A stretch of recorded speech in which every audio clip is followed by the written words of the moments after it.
Guess what day it is? It's tell-all day. It is Tell-All Monday.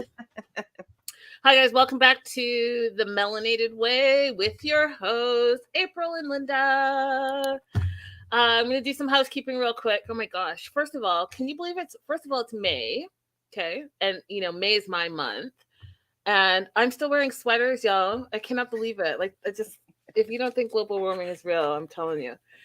Okay, so that's the first thing. Second thing, bottom of the screen, you can see where you can support the show. It's super appreciated when you do.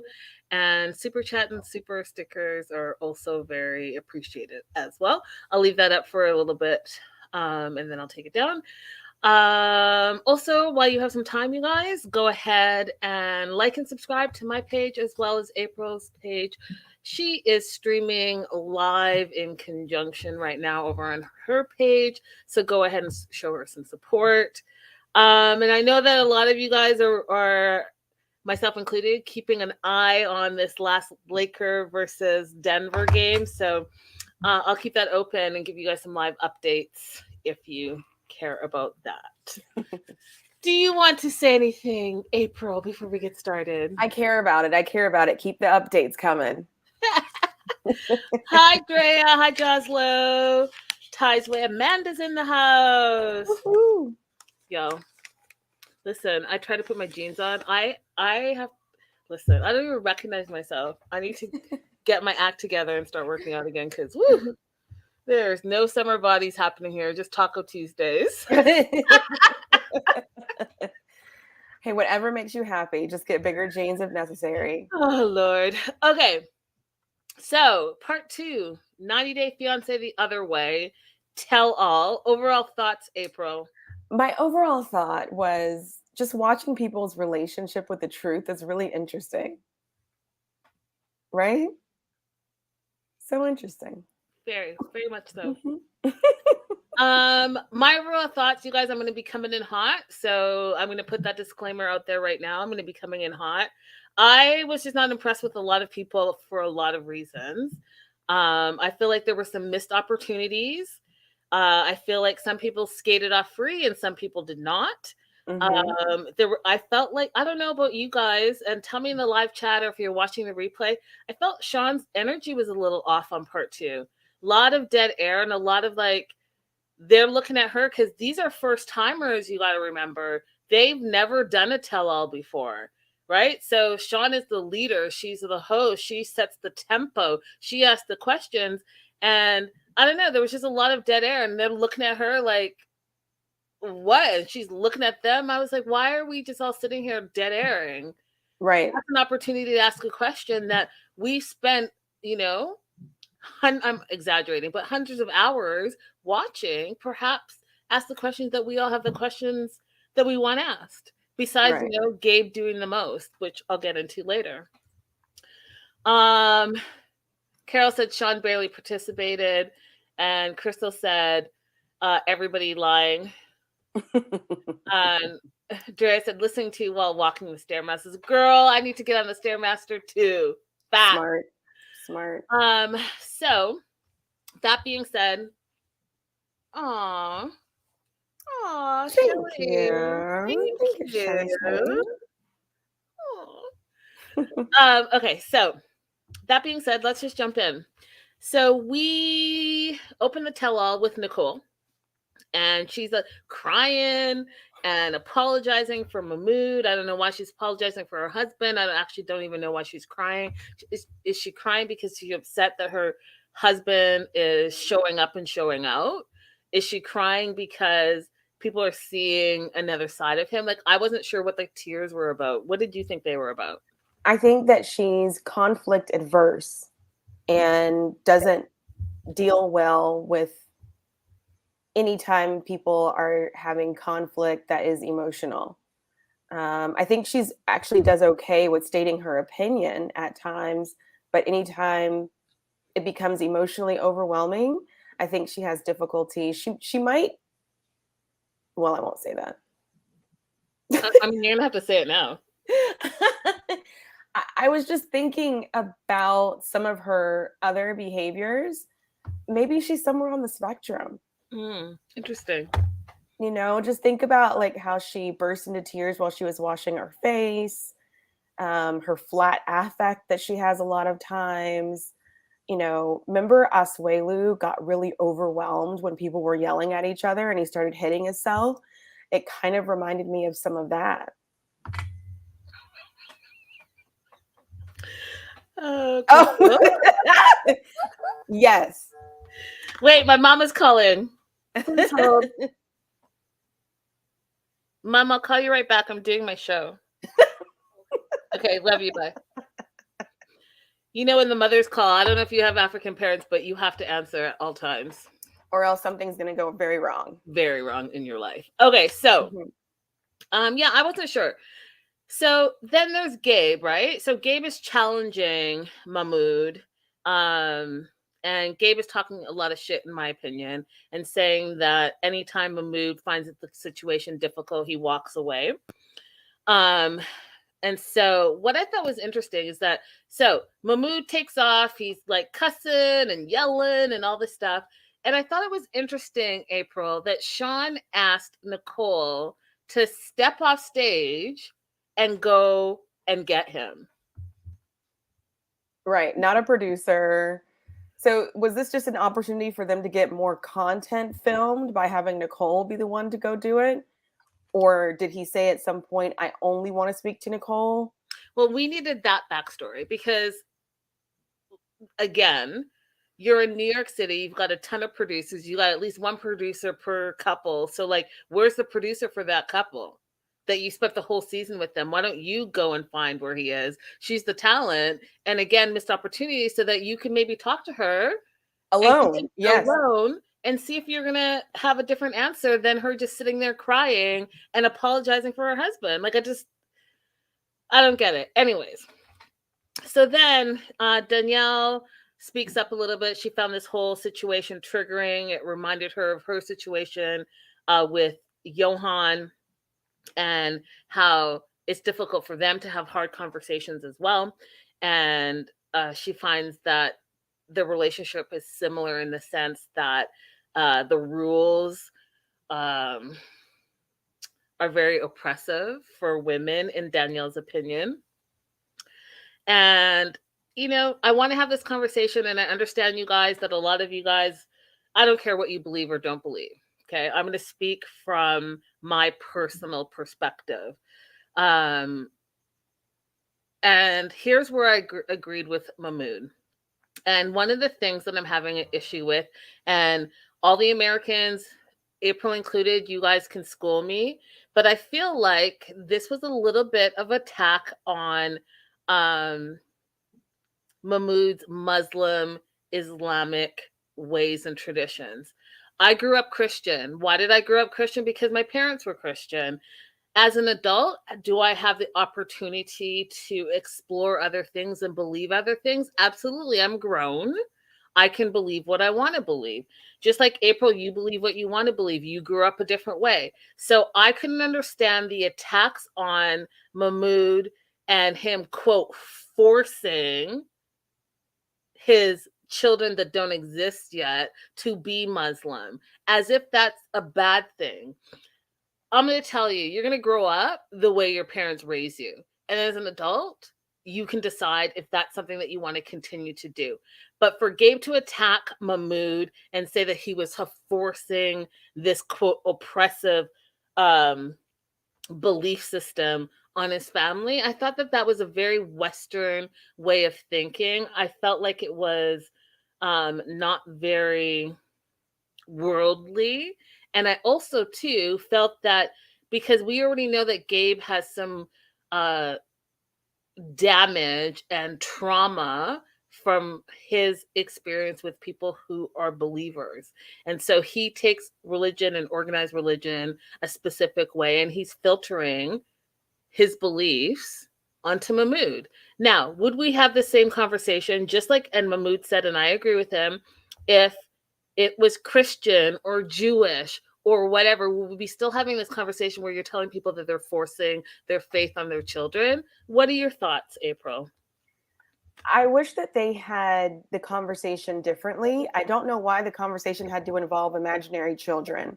They could have just talked about what exists right now and said, instead of saying that it has anything to do with him being Muslim, the first question I would ask is, do you want her to cover up because it makes you feel more comfortable as a man? Because that's what I hear you saying.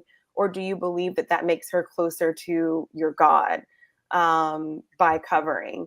And then after that, they can have like a better direction for the conversation. Because talking about imaginary children, I don't really understand why it got to that point. But with regards to like whether or not they're attacking his faith and everyone grows up their faith, I think if him and Nicole weren't arguing about the religion, then it wouldn't have been an issue. If they were agreed, I mean, we've had, I think somebody reminded me, we had the Jewish couple. I'm forgetting their names, Alexi and whatever her name is. You know, if they were having a disagreement on how to handle something within the religion, then it probably would have come up. But I don't remember having another couple that disagreed on a religion issue. But, and I'm going to agree to disagree with you. I don't think that that's the way Gabe came across. I think that what you're saying makes sense. If we're talking about these two, their whole season have not agreed on religion, that's one thing. But Gabe was saying that Mahmoud's religion as a whole was oppressive, that he was forcing his faith on his imaginary children. And I just didn't think it was okay. And again, I feel like if this was any other religion, would we be having this conversation? And even if it wasn't a religion, if someone is agnostic or whatever and decides that they're not going to believe in whatever they don't believe in, is that something that you attack as well? Like, I'm not okay with it. Yeah. And I understand where Mahmoud is coming from. Now, did he handle it absolutely wrong, in my opinion? Yes, he's got anger issues. Absolutely. Is he immature? Absolutely. And so I am not making any excuses for those things because his anger was inappropriate. But I also could see that there was some frustration there. And I think that the frustration came from, who are you to attack me? When, if you think about it, you guys, he's in this very closed, according to Gabe, very closed, very oppressive religion. But did you see him say anything about anything? He completely accepted Gabe as a transgender male, didn't ask any questions, didn't be derogatory. He listened. And even if he doesn't agree, or if he does agree, he was still respectful. And this is the problem I was having with Gabe in this episode, part 2. I feel like Gabe is a little bit of a busybody. And I feel like although he asked some of the questions that we want to hear, he also filters it through his narrow way of thinking. And April, I'm going to have to say that I now finally see what you've been saying all along, where I still have a lot of learning to do about the transgender community, but I feel like Gabe specifically is really latching on to this like machismo, I am the man stereotype, where it's worrisome and bothersome to me at the same time. It's very worrisome. I had hoped that he would have a more evolved position on gender and gender roles and how you express masculinity and femininity. But the more we see him, the more that we know that he doesn't. Yeah, I'm shocked. Like, and it's really depressing. I mean, we'll get to the one comment that he made that really we'll get there. Irritated me, but yeah. So there's that. Okay, so Nicole obviously, goes off stage, does what she's told by Sean, FaceTimes Mahmoud, and Mahmoud's screaming and cussing up a storm. He's kicking trees. He's screaming at Nicole, saying, "You're not supporting me." And Gabe is attacking me. And he kept saying, "Gabe is being mean. Gabe is being mean." And he's saying that, it's not a good look. It makes me look bad. It makes my country look bad. It makes my religion look bad. And again, I feel like he had some great points, April. However, I do think that the way he handled the situation was not it wasn't okay.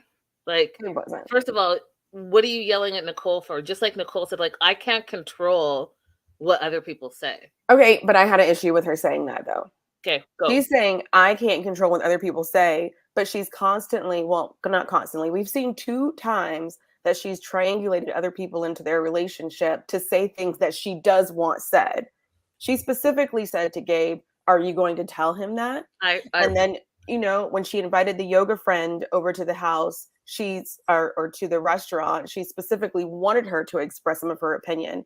And then she goes back to Mahmoud and says, "Yes, my friend was being too harsh," or "I can't control what Gabe is saying." But you wanted those things said, Nicole.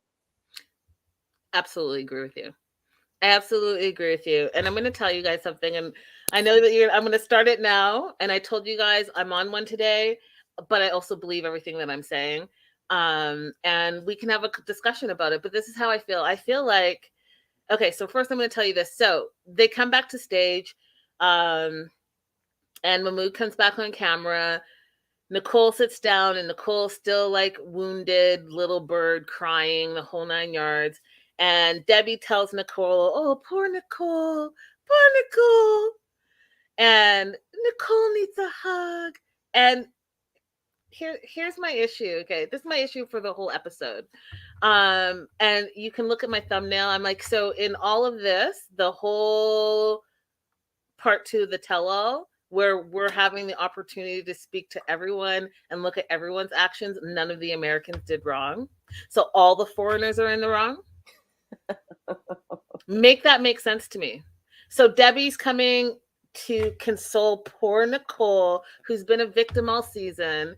And although she's the one that decided to marry this man, been married to this man, decided to convert to his religion in a couple of days without doing any research, promised him that she was going to wear the hijab and dress conservative, all the things, and then she had to change her mind, which is fine, change your mind, but then you're not the victim here.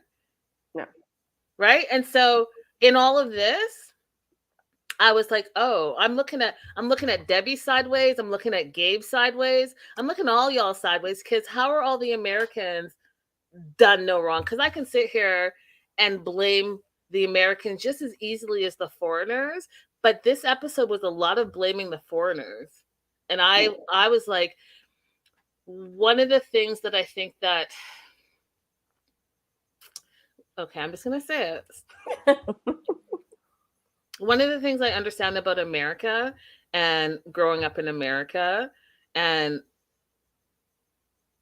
I didn't grow up in America, but what I'm saying is that I think that I understand, and April, you can correct me if I'm wrong, but everything is American centric, and America is the greatest country on earth, and the whatever, you guys salute the flag and all the things, and you have the flags and the banners on your cars and your houses and the trees and the sky and the lights, and it's America, America, America, America, America, right? So it's that.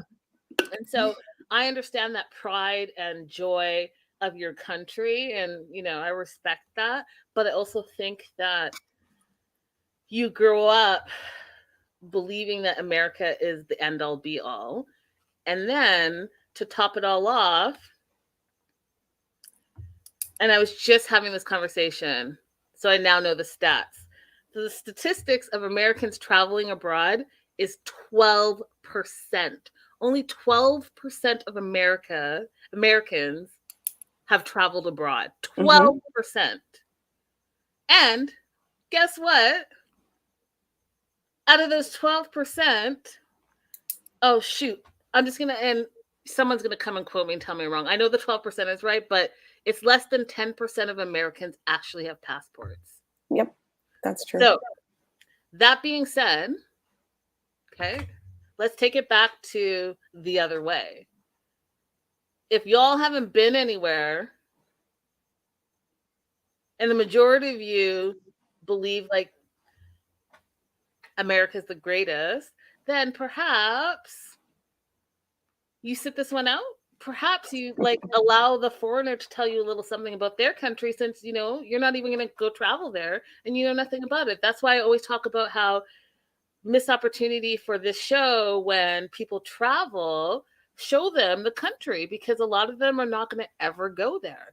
That's all I'm saying. Yeah, I agree. I will say, as for the American experience, I think that you are right by and large. But if you've ever heard the Langston Hughes poem, I Too Sing America, that's specific to the Black experience. So I live in America. I live in the same reign of American pride that comes out on everybody, but mine is filtered a little bit differently because my experience of America is not the same as the average white person. And we, Black Americans, have a specific term for people who are acting like Nicole is acting right now. I can see it. Anybody else who's seen The Color Purple could see it. She's what we'd call a Miss Millie. Are you familiar with this? Yeah, I was just talking about the remake of The Color Purple. I was going to have this conversation with you off air. Because, yeah. And it happens time and time and time again. You see examples of it occurring specifically with white women. It's interesting. It's an interesting phenomenon that has persisted throughout the birth of America. That's going to be on hold because we are still only on the first couple. I definitely want to continue that conversation with you. So Nicole's still crying. They pan over to Gabe. Gabe's looking guilty. His face is all guilty because he knows that he's done wrong. Like, he knows that he attacked and said some things that were out of pocket. And so he apologizes. And here again, see, I just got goosebumps. This is where I got irritated with Gabe again. So I already told you what I believe. Like, I believe that Gabe is filtering his thoughts through his own trauma, which, we all do. However, when he said, and I can't stand when people do this, because it's like their guilty conscience. And I'm going to give you this example. So he apologizes, but in his apology, he has this caveat where he says, but my dad and my stepmom are Muslim. And I was just like, I'm losing a little bit of respect for you, a little bit by bit, the more you say. Mm-hmm. And here's my example, you guys. I can't be racist because my best friend is Asian. I can't be racist because my brother is married to a Black girl. Mm-hmm. I can't be racist because my high school buddy was Jewish. Anytime someone gives you that caveat at the end of whatever it is that was fucked up that they did, it's because they are that. And so taking it back to Gabe and his Muslim dad and stepmom. Okay. I think what he was intending to do was give some context for why he was asking the question, but it wasn't particularly helpful in my opinion. And in my opinion, you've never mentioned this whole season your dad. Never saw him, not a picture of him. The whole time you said that it's been the three of you, your mom, your sister. Now, all of a sudden, when you've done something shitty or said something shitty, you have this mysterious dad that we've never heard about, never seen, who is Muslim, and a stepmom who is Muslim. No. Again, to me, in my opinion, it's like my best friend is fill in the blank. I'm not impressed. So Mahmoud also apologizes to everyone, to the entire cast. He brings up the same thing that I said, if this was a Christian or a Muslim or a Jewish situation, would we still be doing all of this? And he basically, I just want to have some respect and respect that this is my life. This is what I choose to do. And for you to say that I'm forcing it on these, again, kids that do not exist yet, how do you know? How do you know that that's the case? And I absolutely agree with him. Debbie gets up in all her glory, hugs Nicole, and says something that I thought was the first time that she gave Gabe shade. She's like, some people want to be the judge, and none of us are judges. And then she proceeds to go about judging. The rest of the episode. Guys, just an update. It is over for the Los Angeles Lakers. Final, Denver 113. The Los Angeles Lakers 111.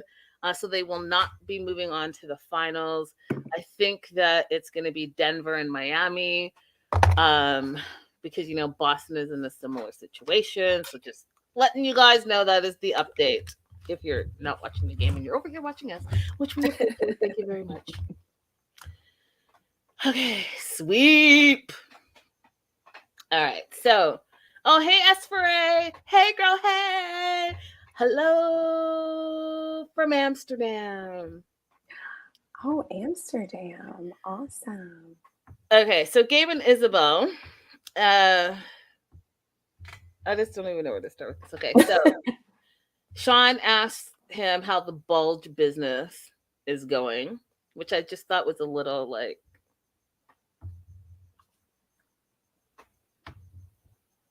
lowbrow. Yeah. Do you know what I mean? Like, just name the business and explain what it is. Like, I don't know. Gabe says business is booming. He's got a lot more male customers. And they explain how that situation is like similar to like padding your bra. And, Jen and Debbie thought that was a great idea. Meanwhile, Danielle's like, nah, I'm not good with this. Hi, Ronnie. Oh, it's so nice. Oh, thank you. Okay. Then, what did you think? Okay, what did you think about their segment before I go in, April?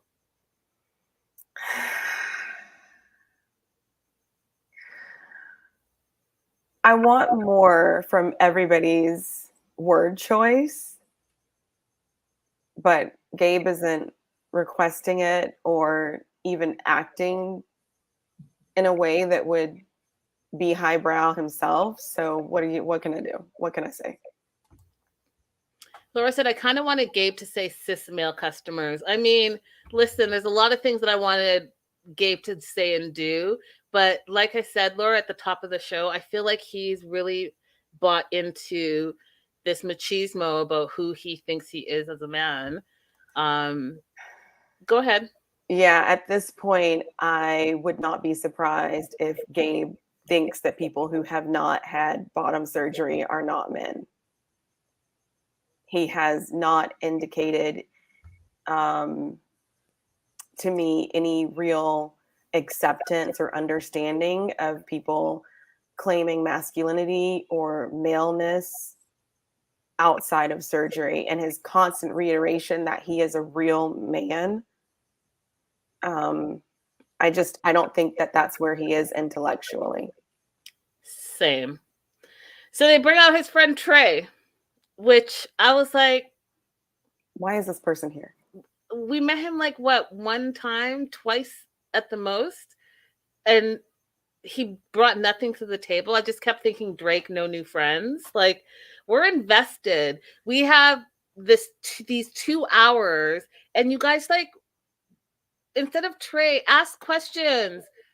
I wish, you know what, I should either be a producer or the second host of the show, because I gotta tell you, there's so much wasted time. Yes, there are some great moments, but it could be amazing. I'm just saying. Right, because if we're going to have people come on for Gabe, then Trey is not a person I want to hear from. Right, because what did he even bring to the table? Nothing. We met him for 2 minutes. And he didn't even know that Gabe was trans, so how good of a friend is this person? And he wasn't at the wedding. I didn't see him at the wedding. Did y'all? Was Trey at the wedding? I didn't, but I could have missed it. I didn't see him. And if you all know he was there, please let me know. I don't think he was. But if he was, they didn't show him. So like, I don't care about this, but we're going to go through it real quick. So Trey says that they're not allowed to hang out. They're only allowed to hang out if they're chaperoned by Isabel. And it's because Isabel doesn't like him, doesn't trust him, doesn't want Gabe to be around him. Although, you know, they say oftentimes your friends are a mirror of who you are. And we continue to have this same conversation. Why do you think Gabe is friends with this specific type of person who comes across with these strong male stereotypes, right? So the stereotype that the black man is the player, the womanizer, he scoots all the women, cats, all the things. And here, this is Gabe's friend, and Gabe believes, you know, what he believes. Birds of a feather flock together. That's what they say.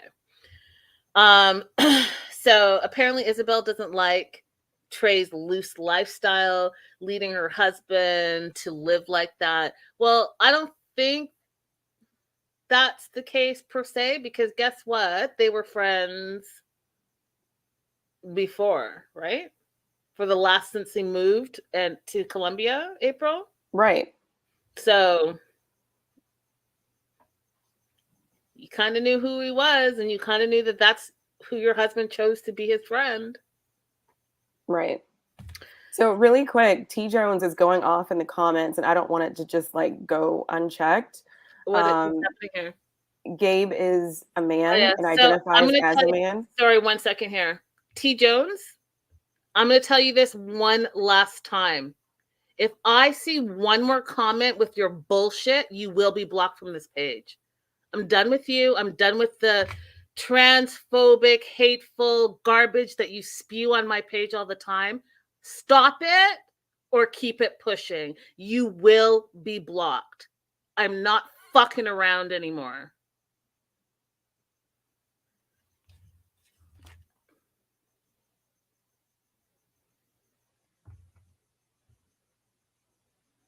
All right, I'm back. The Canadian girl, I don't normally go at a character, but when I'm going to go at a character, this is why. What I don't appreciate is ignorance. You can take your ignorance elsewhere. I don't care if it's been months, T. Jones. I don't give a shit. Take your shit elsewhere or be blocked. That is the second time I'm saying this. There will not be a third time. Okay. So, did you want to add? I had to say it because I know exactly who this person is. No, I think that you addressed that very well. I'm going to leave well enough alone. Perfect. Back to game. So Trey goes on to say, when we go out, if Gabe is going to do something, it's going to be on Gabe. And the way he worded that, he made it seem like Gabe was up to something, when really he's just saying Gabe gets a lot of attention from the women. And Gabe didn't appreciate that. He's like, use your words correctly, Trey, because you're about to get me in trouble. What were your thoughts on that? So in the interaction that we saw with them before, I thought that Gabe was more of the problem than Trey. Because remember, he did the whole shush thing. You're creating the suspicion, you know, Gabe, you're creating the problem. And now, like, literally, I'm just now thinking about it. Does he just not want Isabel to be friends with his family or his friends? Is that what this is all about? Good question. Good question. He also, remember the comment he made where he said, let me be free? Yeah. And Isabel's like, if you want to be free, go ahead and be free. But guess what? I'll be just as free as you are. Mm-hmm. Maybe we both can be free. Isabel goes on to call Trey a dog and a womanizer. And again, birds of a feather flock together. And so, you know, take care. And she does say this. She wants to take care of her marriage. And in order to do that, you got to take care of your marriage and if you want to keep it. And she also says that she takes care of her behavior. And so she expects her husband to do the same. I'm Team Isabel every day. Same. What did you think of Tim's comment that, quote, all Colombian women are jealous and controlling? I mean, you shouldn't ever say all this on anything, but I guess Tim's got more experience with Colombian women than I do. He's dated what, 2? It seems That like we know that's kind of? of like all he goes for ever since him and what's her face, Jennifer? Not Jennifer. Yeah, Jennifer. Ever since him and Jennifer broke up, it seems like that's all he goes for is Colombian women. He's basically like a passport bro at this point. I think that Tim has an affinity for Hispanic women. Oh, for sure. And I don't want to put his business out there, but maybe I'll tell you off air.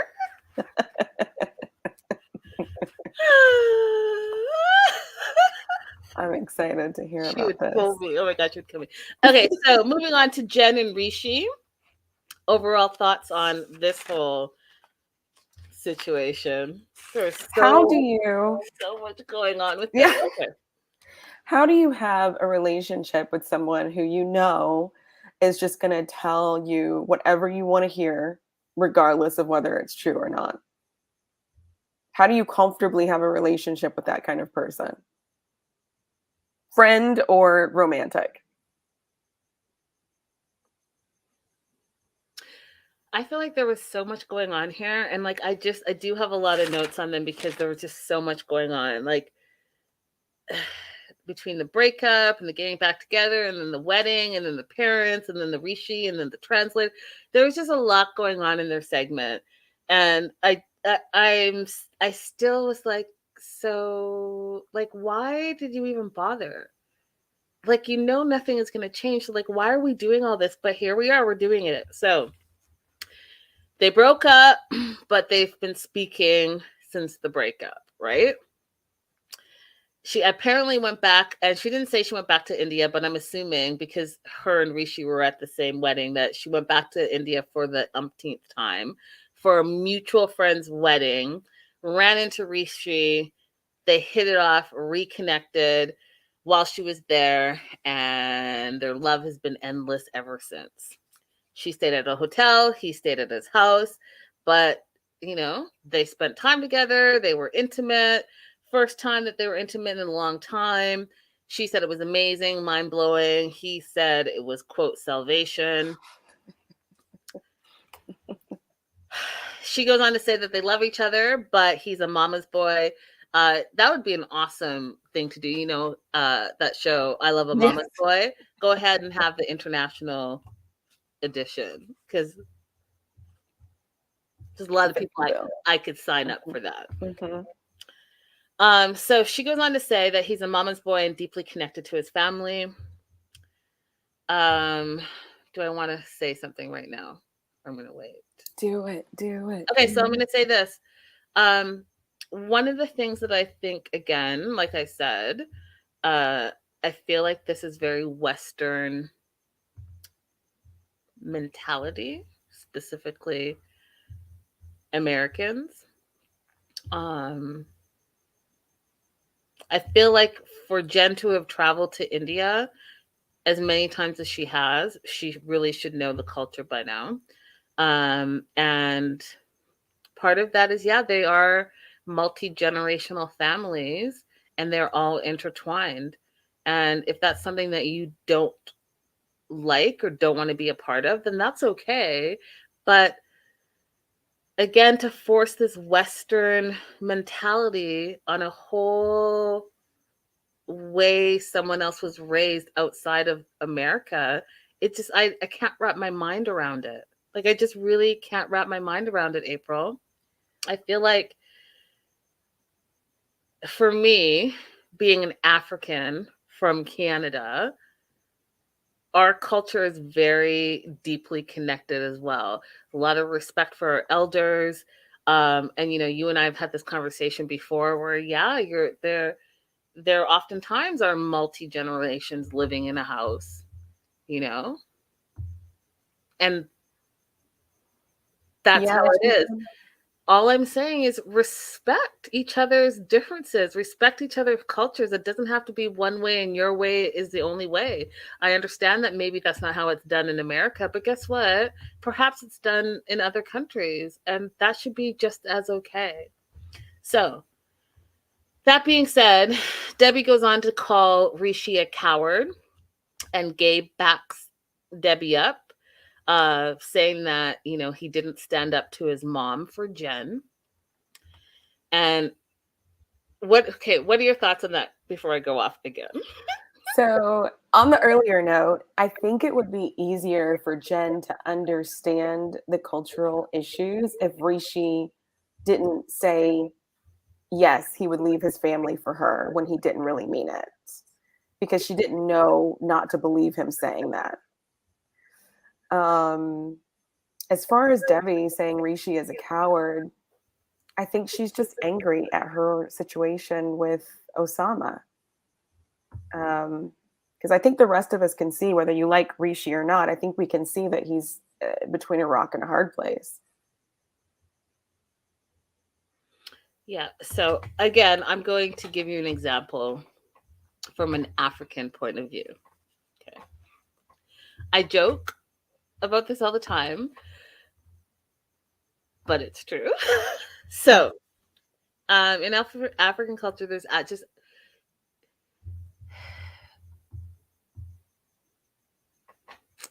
it's just very different. So, as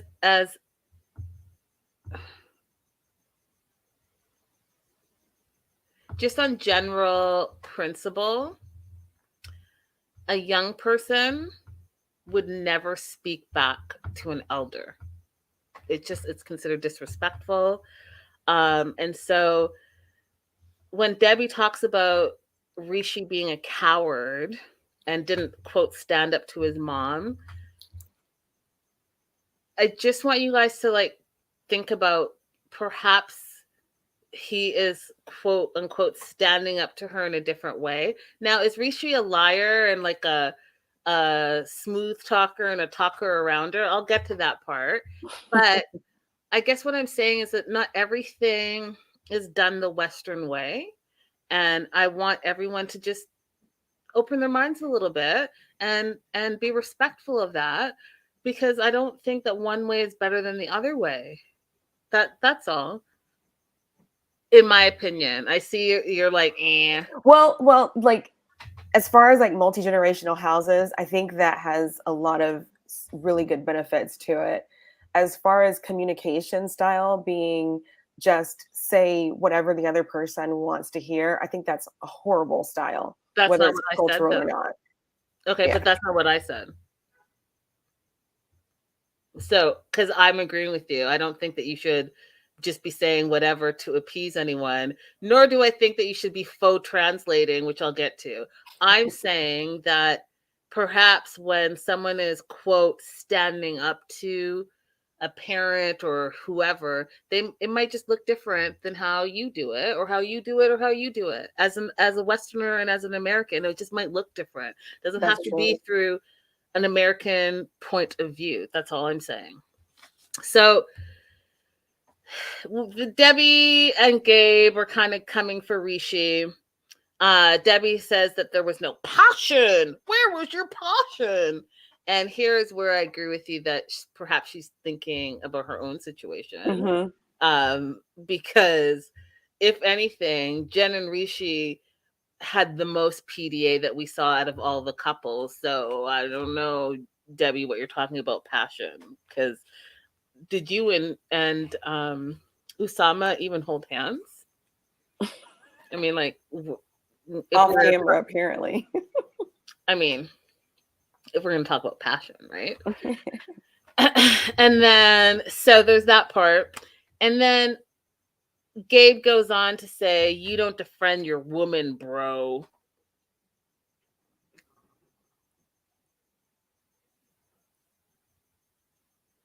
Bro, woman, Gabe, bro. bro. There's so many things in that one little sentence. There's just so many things. So I'm just gonna put it out there. You don't defend your woman, bro. Like super caveman, but frat brother. But again, that's disappointment. Just a disappointment. I'm like, you taught. I feel like I learned so much about the transgender community through Gabe, but this is also reminding me that in the end of the day, he is not the transgender spokesperson, nor is he 100% mature and cultured. Right. I guess the way that we could also look at it to give him a little bit more grace is that we all live under a heteronormative patriarchy, and we've all internalized a lot of those things. And we can work on ourselves as much as possible, and there still might be things that seep in and seep out of us and our thought and actions, even when we're working aggressively to rid ourselves of those things. And he's a product of that same thing. Well put. Okay, so he continues to go on the offensive with Rishi and says that, you say a lot of words, you dance around in circles, and at this point, Jen is agreeing with him. And Rishi was not doing anyone any favors at this point, right? So here's what goes on. Gabe says, okay, before I get to that, Danielle jumps in. Danielle says, who comes first, your partner or your family? And he was finally honest and open. I have to give him that. He's like, my family. My family will always come first. Nicole's like, okay, well, where does Jen fit into that? And then he had like, I got to tell you, this was like the smoothest line I heard all episode because I would never have thought of it. He's like, well, one is my heart and one is my soul. A lot of people were eating that up, though. Listen, you know what? Go ahead and write that down, y'all. If you want to call a Trey the player from the Himalayas, go ahead and write that down. Rishi should write a book on all of these little sayings that he has. One is my heart and one is my soul. Stop it. So here is the question. Engaged or not engaged? According to Jen, they're not engaged. According to Rishi, Jen is still his fiance. What were your thoughts on that part? He really screwed himself. If he had just said we're dating, none of the rest of the mess would have happened. But he screwed himself by trying to overpromise and say that they're engaged. And then he says that they're engaged. And the dumbest part about this whole conversation to me is, so Jen, or what's her name? Jen? Yeah, she just accepts that she's engaged because he said it. She doesn't say like, I want to be engaged or I don't want to be engaged. It's just whatever he says. You just told her she weren't engaged, girl. So when he said it, now you're engaged? Yeah, it was weird. It was weird. And then it got even weirder as it went on. So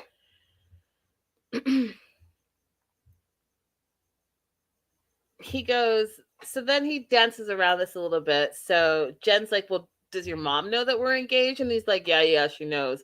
And Danielle's like, well, no, does she know like presently? Right? I'd like to hear that from your mom that she knows presently. I'm not talking about what we saw on the show last year. I'm talking about present day right now. Does your mom know? Mm-hmm. And he's all like, yeah, she knows. Really, Rishi? Because listen, you got big mouth Gabe over here that's going to call you out. So are you sure you want to stand on that? Are you sure I never seen anybody dig themselves into a hole so fast. On international TV, you're going to stand on that? Because, they're all going to call you out. And Gabe specifically, because Gabe is like a gossiper. A shit disturber, in my opinion. So my note here, April said, Chris talked for the first time on the tello. And I had to rewind what she said because I didn't even, she just was like, just words were coming out of her mouth. But basically, I surmise that she said it's simple. If you love her, then be with her. Sure. It's exactly that simple, Chris. That's all it is. Sure. Of course. So glad that you came here to share that with us, because that is all there is to it. That's the beginning and the end, the alpha and the omega. Shut the hell up. We're like 3 hours into this tell-all, and this is the first thing you came out to say. I know. It was just as dumb as the first time Clarence Thomas decided to talk.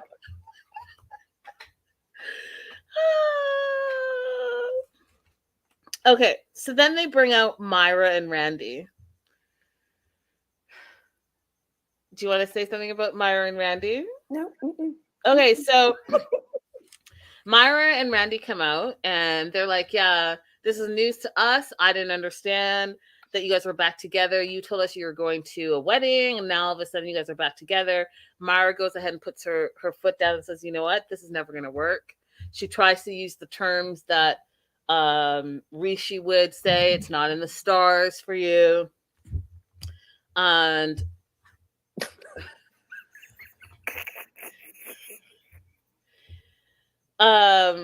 you know, there's too many differences. Gabe jumps in and says, you've got no balls.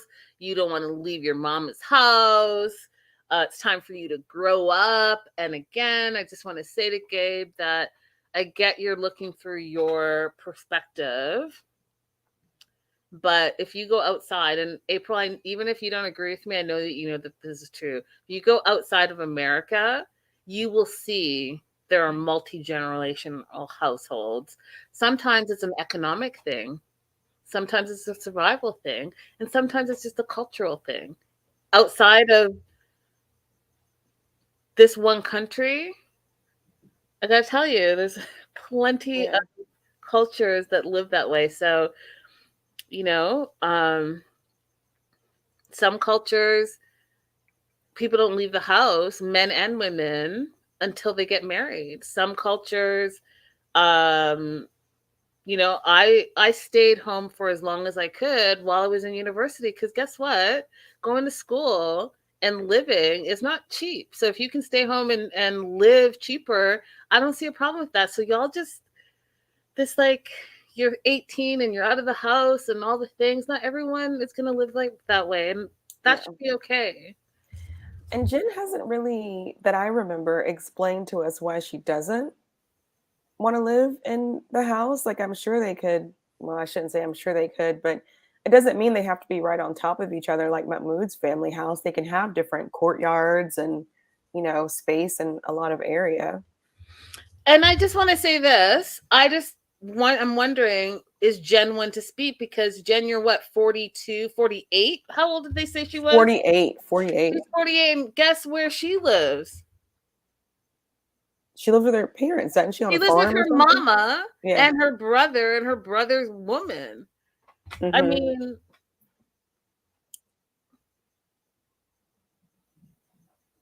I don't think I have a problem with moving into a home with somebody's family. I think it might be fun. I'm just saying, like, if she's having, I'd like to know what her big issue is, because you want Rishi to move out of his family home, but you live in your family home. So, like, explain to me. I would only not like it if they expected me to, like, wake up early in the morning. And was she the one who was, like, getting up early in the morning to make the tea for everybody? Mm-hmm. Okay, yeah, I wouldn't like that shit. We could all live in the same house, but I'm not doing everybody's chores. I'm just saying, there's just so much that was bothersome in this episode for me. Okay, so moving on. I made a note. It was interesting in this little segment that Nicole was the voice of reason. She's like, you know what? I wish that we would all just respect each other's traditions. And I was like, Nicole is the voice of reason? ? Nicole, let's all respect each other's traditions while I promise to do something that I'm not going to do. So then Sean asked the question. It's been a minute, but she asked the question, you know, so how long have you been back from India, and how long have you been away from Rishi? She says it's been 6 months. And then Sean asks, have you dated anyone else in that 6 months? And Jen says no, and then goes on to say that she's never been in love before. And then Gabe jumps in and is like, well, weren't you married before? And Jen has to explain that whole outcome. What did you think, April, about that? I thought I could understand it. How so? Because I'm divorced. I've been divorced for a long, long time. And of course, if you asked me at the time that I got married, I would have said that I was in love, but it's clear that I did not love that person. And I was getting married out of religious obligation. I come from some religious trauma too. In fact, we had a milestone this past weekend when I went home. My mom finally admitted for the first time that we basically grew up in a cult. So more things to talk about later on. I'm bringing wine at this rate. Yeah. So I got married out of like being guilted into getting married because you're going to go to hell because you had sex. Oh. And I if somebody asked me, I would have 100% said, I love this person I'm getting married to. I love my husband, but it's very clear to me now at age 43 that I did not. I have like a completely different. So I understand her saying that she thought she was in love then and she knows that she's not now. But I also think the way she's feeling about Rishi, if she would let him go and move on, it would pass too. I mean, I thought she was done. I'm still not clear if she's dating with quote intention to get married. He's made it like, okay, so we'll get to that because I'm just confused by what's happening here. So Sean asked Rishi the same question. He's like, no, I haven't been with anyone either. Then Randy, who I just really think is jealous of this whole situation because Randy brings up something that we already covered. We talked about this at the beginning of the season. Why are you continuing to bring it up and make it about yourself again? But here we are. So Randy says, there was a lot more inappropriate things that were sent to me that wasn't shown on the show, and it was all inappropriate. And he did this and he did that. And then come to find out, right, when the cast starts doing a little bit digging, Randy, here's how remember that shirtless photo? Mm-hmm. This is how the shirtless photo came about, you guys. He didn't just randomly send a shirtless photo to her, and he could have sent the picture that all women have been sent at one point in their life, but he didn't. She said to him, show me a special part of yourself. Yep. This is the first time that we're here. This is the juiciest tea of the tell-all part 2, in my opinion, because she was saying all this stuff, how terrible Rishi is, and he slid into my DMs, and she kept calling it catfishing, and it's not really catfishing. I don't feel like she doesn't know what catfishing means, all the things, but she didn't say her part of it, right? So he's responding to her request, and it could have been way different. At this point, I want to see the messages, right? Because I don't trust what she's describing in the messages. Agreed. I mean, I agree with you. Show us the messages, all of them. Let us sort it through, because it's clear y'all are leaving out bits and pieces. Anyways, I moved on from all of that. It's clear that Jen has moved on. So again, I felt like this was wasted time, that we could have been asking some other questions. So Debbie jumps in, calls Jen a treasure. She's a treasure. Okay, Debbie, calm down. And then they bring out Rishi's parents.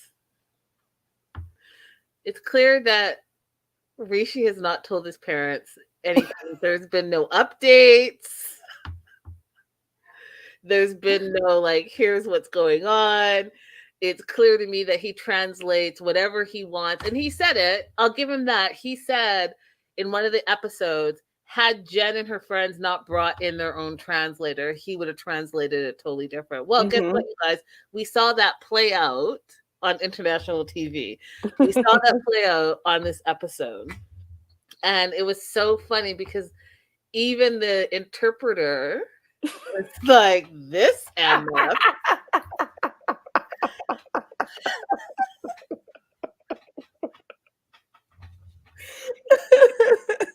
So the parents come in, or his mom and uncle come in, and they're being all jolly and happy. Oh yeah, there's no problem with them talking again. Friends talk, and it's all good. And then Sean's like, but Rishi says that he and Jen are engaged again, and the mom was like, oh yeah, she was at that time, but they're just friends now.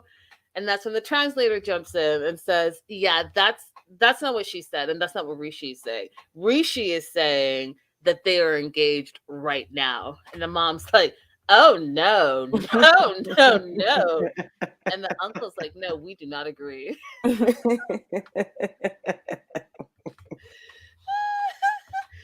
Jocelyn, you're so right. I totally forgot about that. Debbie wants to be Jen's mother-in-law, facts, right? Because she's trying to set up her son. Her son. Okay, so Isabel's like, see, the lies are still happening. Here is the mom and the uncle in their blissful glee and ignorance, thinking that the relationship's over and they're just friends. And yeah, Jen flew over and they went to a wedding together, and Rishi's probably sneaking out to like go get a little jiggy, but they're just friends. So Gabe, puts Rishi on the hotspot and is like, so what's up? Like, are you engaged? Are you engaged right now? Do your parents know? Like, what's going on? And Rishi lies and says, this is the first lie he says. He says, he tells his mom, right, in Hindi, that he's thinking about marrying her. So he's not saying that they're engaged. He's not saying that they're engaged right now in this moment. He's saying he's thinking about marrying her, which obviously the mom's going to be like, oh, I don't care. Like, it's think whatever you want. Right. You can think whatever you want. You're not going to marry her.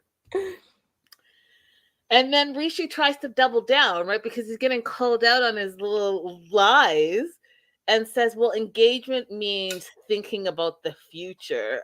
I was like, where did he? What? He tried it. How old are you? Who are you? What? This is not a cultural thing. This is a slick Rick thing. This is, oh, I've met you before. I've met this type of man before. Thinking about the future. Go ahead and put that promise ring. The promise to get married. Oh my goodness. This was ridiculous. Like Brown Frown said. He's trying to soft launch Jen. He tried to soft launch. That's hilarious. Okay, so he goes on to try to like do the double talk, fast talk, switch it up, right? The whole, what are they y'all? Anyways, even Mahmood, right? Love him or hate him, acting up or not acting up, he was even the voice of reason in this moment. He's like, either she's gonna be your wife or she's not. Like, Mahmood doesn't understand. He's like, look, I sealed this deal in 7 days. What are you doing? Right. Like, is she or isn't she? That's it. So Rishi gets frustrated, right? Because, everyone's paying attention to like his trying to dodge all the things and also keep all his untruths in line, right? Because you got a whole panel of people, and your mom and your uncle, your family is there. So he gets frustrated. He's like, I'm not gonna let you all pressure me. Okay, calm down, first of all. Mm-hmm. No one's pressuring you. You're pressuring yourself. And just like April said, you coulda, woulda, shoulda said, hey, yeah, we're just dating. Because Jen clearly said, no, we're not engaged. You could have said, hey, I still love her and we're still exclusive or we're still dating, and kept it pushing. But you insisted that you're engaged to this day. So guess what? The fallout is the fallout. Mm-hmm. So Jen gets annoyed at this point. And I'm annoyed that she's annoyed. I'm annoyed that she's like frustrated. She says that she doesn't know where this is going. Well, I'm not in this relationship, but I can already tell you where it's going. Nowhere. I thought you were done because I was done with you being done. So why are we here right now? Mm-hmm. You clearly said, and I quote, we are not engaged.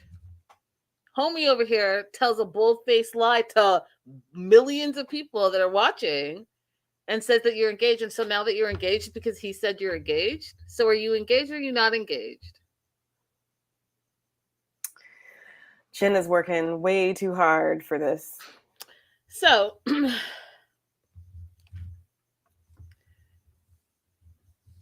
Jen, Danielle said something that I thought was funny. Danielle's basically, the apple doesn't fall far from the tree because his mom, Rishi's the same as his mom. She says that they just tell people what they want to hear. Yep. Whether it's true or not, they're just going to tell them what they want to hear and keep it pushing. Yep. Exactly. So then the mom says, Jen, if you guys were like 6 months apart, then we would have said yes. It wouldn't matter that, you were international. Because, you have no flaws. You're smart and no flaws, she says 2 times. But then she says, but your one flaw is your age. And so she goes, otherwise we would accept you, but, you're too old. She didn't say that part, but basically that's what she was saying. Mm-hmm. So only friendship can happen. And then Jen gets mad and says, she's not going to be age shamed. What are your thoughts on that part, April? So tell me if I missed the issue with her age. Is it because they want Rishi to have children? Has anybody ever asked Rishi if he even wants children? I think it's the same as what we've learned with Jen and Sumit and his parents, right? So culturally, from my understanding in the last however many years, we've seen Jenny battle it out with Sumit's parents. Marrying someone older, and it seems to me marrying an older woman brings shame to the son, brings shame to the family, and they culturally just do not accept it. Children, grandchildren is part of it, but apparently it's like a cultural no-no. It's shameful, right? Which is a whole other conversation about age and women and ageism that we don't have time for. But wow, I mean, there's that, and there's a lot of things, right? So there are a lot of things that we could probably talk about, culturally speaking. So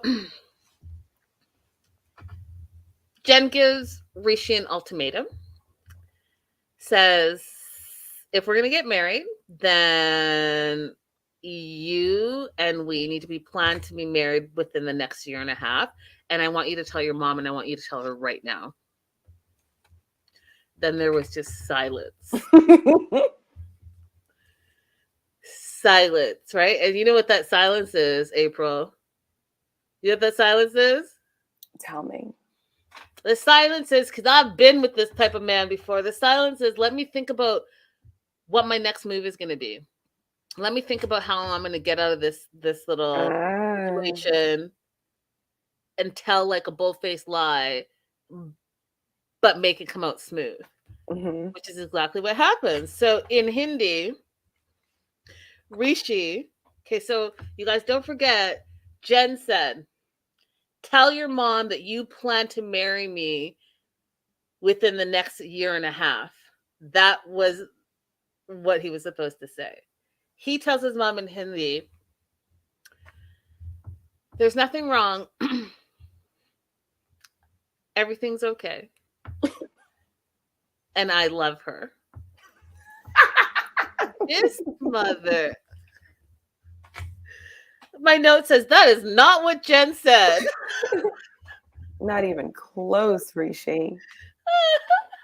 No one believes him, right? At this point. So Sean's like, I would like the translator tell me what he said. And so the translator tells everyone, and everyone starts laughing because, like, this fool right here. That's why I hate the whole translator part, because, like, it never gets translated properly, April. And some people just, like, go on and say something completely different. Tell her we're getting married in a year and a half. Oh, guess what, Mom? Nothing's wrong, and I still love her. Well, remember, he told us after the meeting with the translator and Jen's friends that he would have 100% lied if he was there by himself without the interpreter. So we know that it's not completely cultural. He actively is like, oh no, I would have lied. So we try for take 2, April. Take 2. He says to his mom, whether you give permission or not, I'm going to marry her. That was take 2. I was like, that is not the full translation. So take 3, he says to his mom, Mommy. So now we're at mommy, are we? We're going to go ahead and let that manipulation just flow out your mouth. Mommy. Whether you give me permission or not, I'm going to marry her within 6 months to a year. And this is how fed up even the translator was, y'all. The translator doesn't even translate it. All she says was, okay, he said it.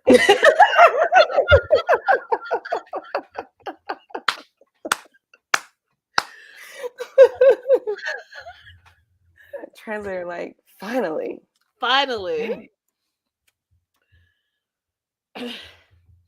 The mom's like, no. She's like, no. And the uncle said, no, you can't get married. And that was it.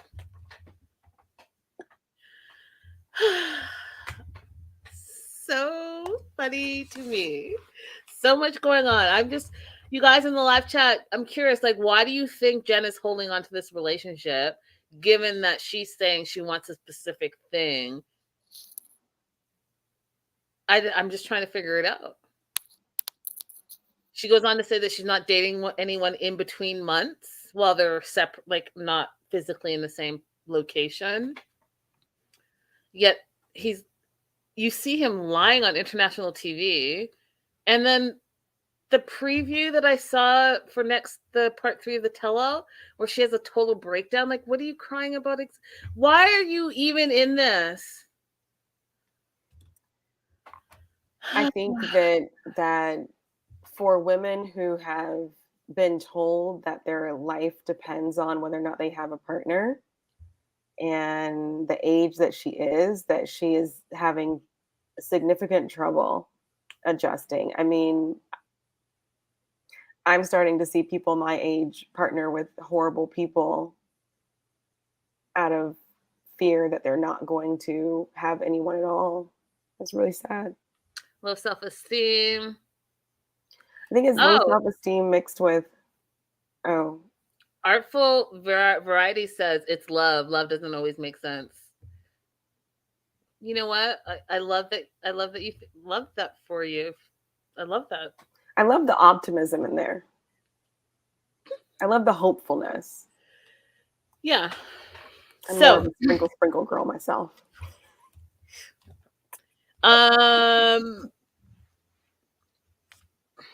Apparently Randy and Myra told the producers that they wanted to say a little something about all the other couples. So Randy calls Usama an asshole. Myra tells Danielle that she emasculated Johan. Went on to say that Danielle carries his ball in her purse and is controlling and controls the relationship. Debbie jumps in and says she agrees. Now, I'm going to tell you something, and I know this might be the unpopular opinion, but I agree with Danielle's assessment of the situation. And here's what she said. Danielle said, if he wants to be the patriarch of this family, right, and he wants to be the one that controls all the things, right, a very traditional type of relationship, she is more than willing to stay home and do all the cooking and cleaning and be the stay-at-home wife, right? But what she's not about to do is be paying all the bills and playing the role as the patriarch while her husband is not contributing in that same role. And I 100% agree with her. I do too. You thought that was going to be unpopular to agree? Yeah. No, that is one of my biggest pet peeves is men who want the benefits of patriarchy without doing the work for it. If we are in a relationship and we agree that we're going to have that kind of relationship, then you got to live up to all parts of it, which means that you need to cover all of our bills together and all of my bills individually if you want that role played. And the thing is, like, guys will come into a relationship saying they're the man of the house, or at least in my experience, I've had guys come in and say, I'm the man of the house. And I'm like, okay, well, here's how much my bills are every single month. So, you know, what's up? And they're like, oh, no, you still work. And I'm like, no, I had real patriarchy acted out in my home. I know what it looks like. Okay. So either you will pay all the bills and I will suffer under the patriarchy because all of my needs are being met financially, or you will not control me. I'm just saying, like you said, if you're going to be the head of the household, then go ahead and be the head of the household, but go ahead and get these bills paid.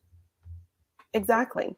And if you can't, if I had one guy say that I needed to wash clothes and I was like, oh no, I send my laundry out now. So if that's not a bill that you can also cover, then you don't get patriarchy with me. I'm just saying, like, you all think Danielle is this and this and that, but you got to remember that she's paying the bills. So, you know, she's like, if I'm paying this rent, then you are not about to say that you're the head of the household, because I guess the only part of that really sucks for Johan is that he's not in a position. He thought he would be in the US, and he's not in a position where he can earn the way that he thought that he was going to be able to, whether that was promised to him or was never promised to him. That's what he thought was going to happen. And maybe if he was in the US and he could earn the way he thought he would be able to cover all of the bills. I don't know. Just trying to give Johan some benefit of the doubt. So my question to you would be then, what would he have done had he not met Danielle and he still has his mindset? He meets a Dominican woman from his city. Then what? They would have to live within his means of what he can provide, not go get the apartment that Danielle wanted that he knew that he could not pay for. He didn't suggest that apartment. You know, he would have lived within his means in his family home or in whatever they could afford together. I mean, again, I feel like you are giving him the benefit of the doubt, but when we first met him, he's the same person that's eating $400 peanuts out of the hotel and the same person that is not even affording his own suit for his own wedding. That's also true, but okay, I don't have a but. Yeah, I'm just, I'm one of those like law. I look at the whole long picture, and there's just some things that I'm like, if you're gonna say you're this, then be consistent and be this. You can't be this in this situation only because it works for you. All But right. that's not unique to him. There are a ton of guys who think they get to have control in the house without earning the money. So that's not like unique to him. There's anyway, y'all know what I'm saying. Yeah. So they take a break. They go backstage. Cameras go back with them. My note again says, because I feel like this was, in my opinion, the theme throughout this part 2 of the tell-all. I didn't feel like this was part 1, but part 2, it's very American Western centric. Debbie's in the back and they're having like their snacks, and Debbie tells she's still stuck on Rishi and calls Rishi a slippery character, which, you know, after what he did and the lies and the translating and all this lack of translating, I could see why she says that. But Danielle sticks up for him a little bit. And what I thought was interesting in that moment, did you notice that Debbie just ignored her? Yes. And so in my mind, I was like, wait, I haven't, now that I think about it, I haven't seen them interact at all. There might be some beef. We don't know. I mean, I don't want to start a rumor, but I'm just saying, y'all I haven't seen them interact at all. So Danielle said like a whole thing. She had a whole little speech, you know how she talks. And Deborah not only ignored her, she doubled down and continued to talk to Jen and told Jen not to be Rishi's either. And I couldn't catch it. She either said fun bunny or fun buddy. Did you catch I thought it was bunny, fun bunny, because you know bunnies have a lot of sex. Yeah, that's what I thought she meant, but I wasn't sure. I was like, this could be a Debbieism. I'm not sure.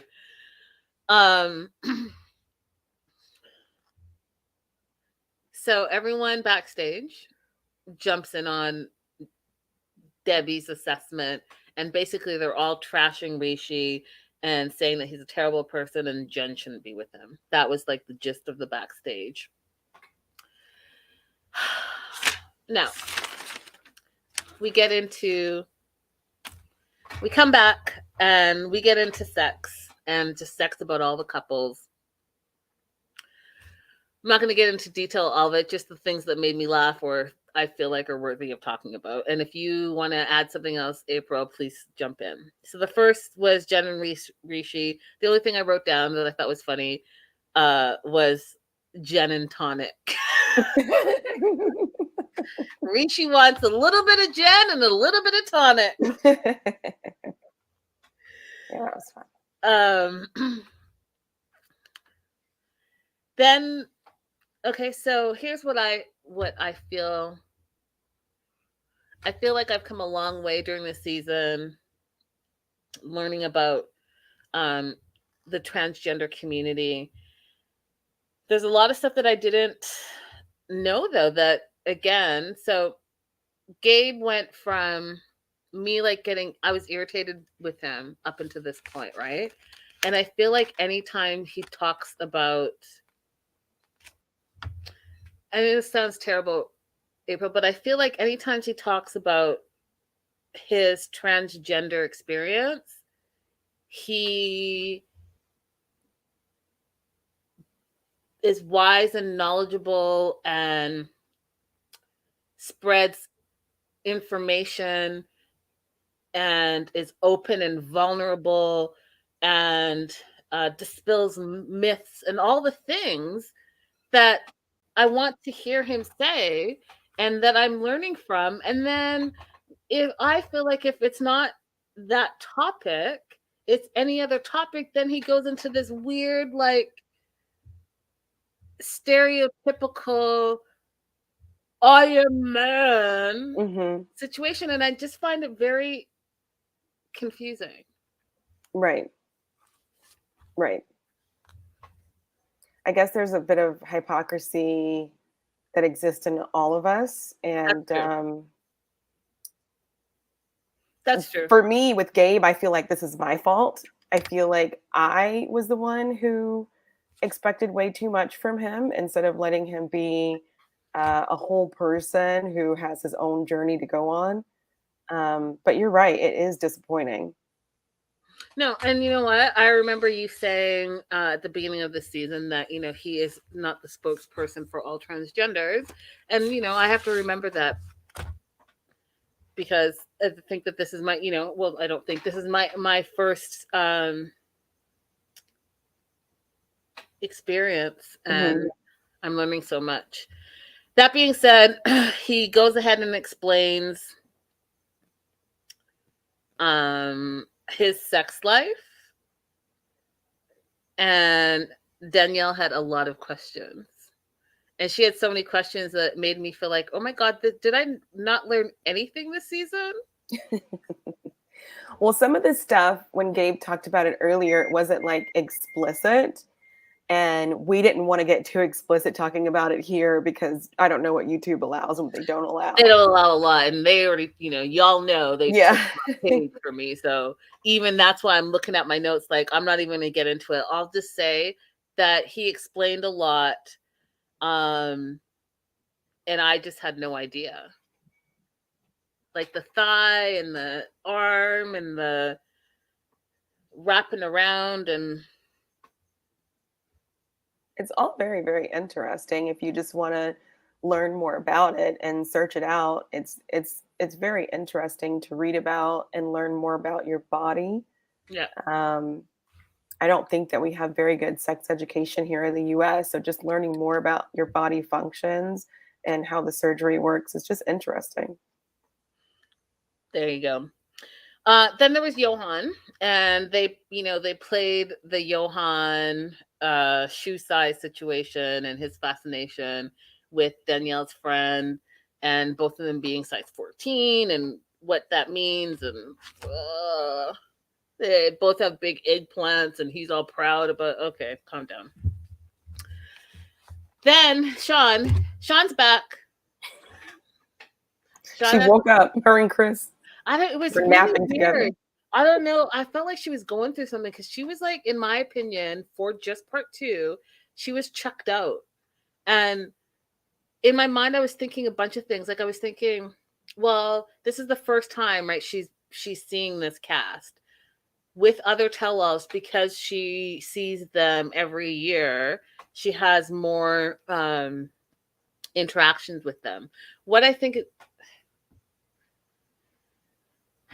I'll say this. So pre-pandemic, one of the things that TLC used to do, they used to have mixers, and they used to invite the media and the new cast members, and you got to know all the cast, and then you would follow their season, you would interview them. There's like a whole thing. And Sean was never at those. Everyone else, like even Jerry, whatever his name is, who loves 90 Day Fiancé, who has his own talk show or had his own talk show. Now he's part of another talk show. Like just all media was there. And someone told me that she actually doesn't even watch the show. I don't know if that's true or not.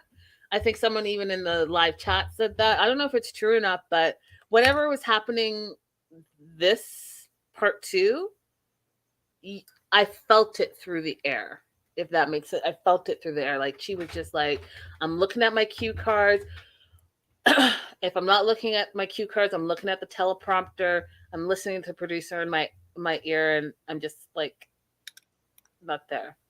Maybe she doesn't like the let Jen's friends have a word and let Tim and Veronica have a word, and maybe she's not like the format. Oh, that could be it. That could be it. She might not like the format. Whatever it was, she came back with the question though.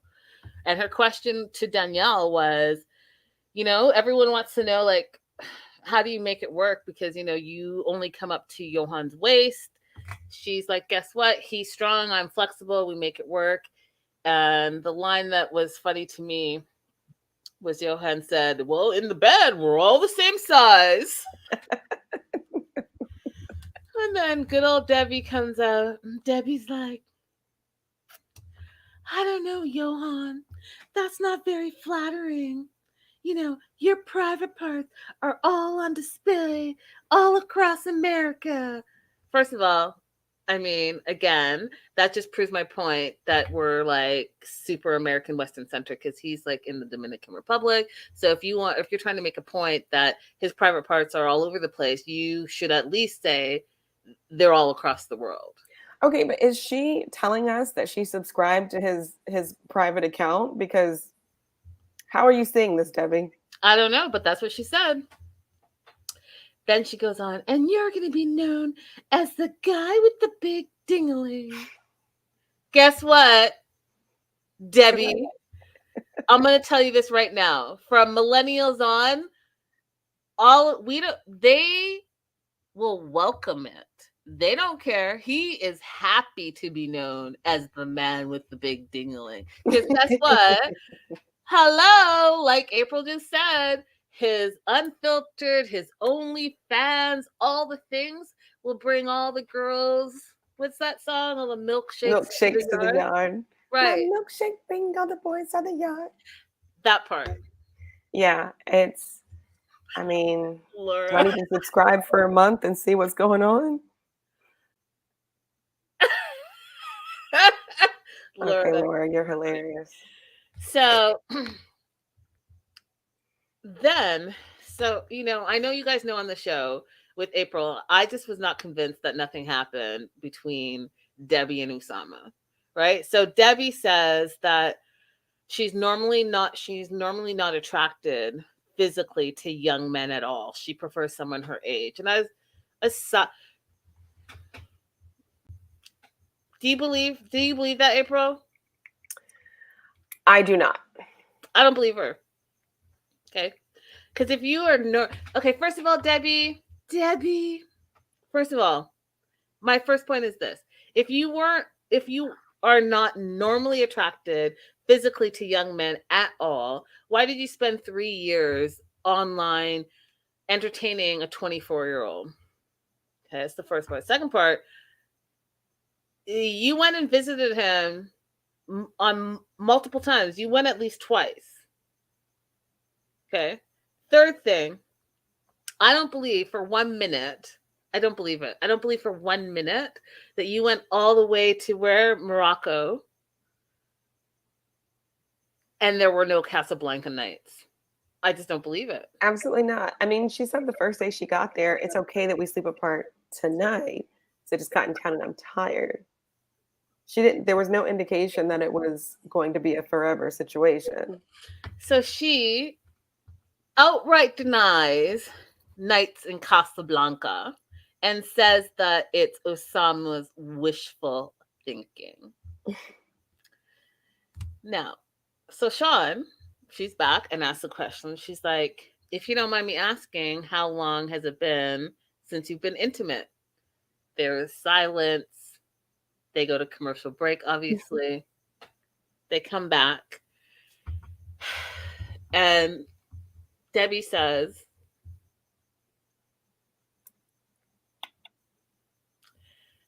all right.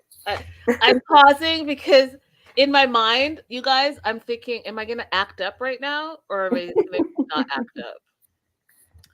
So I'll not act up for a moment. Her answer was, it's been 12 to 14 years since she's been intimate with someone.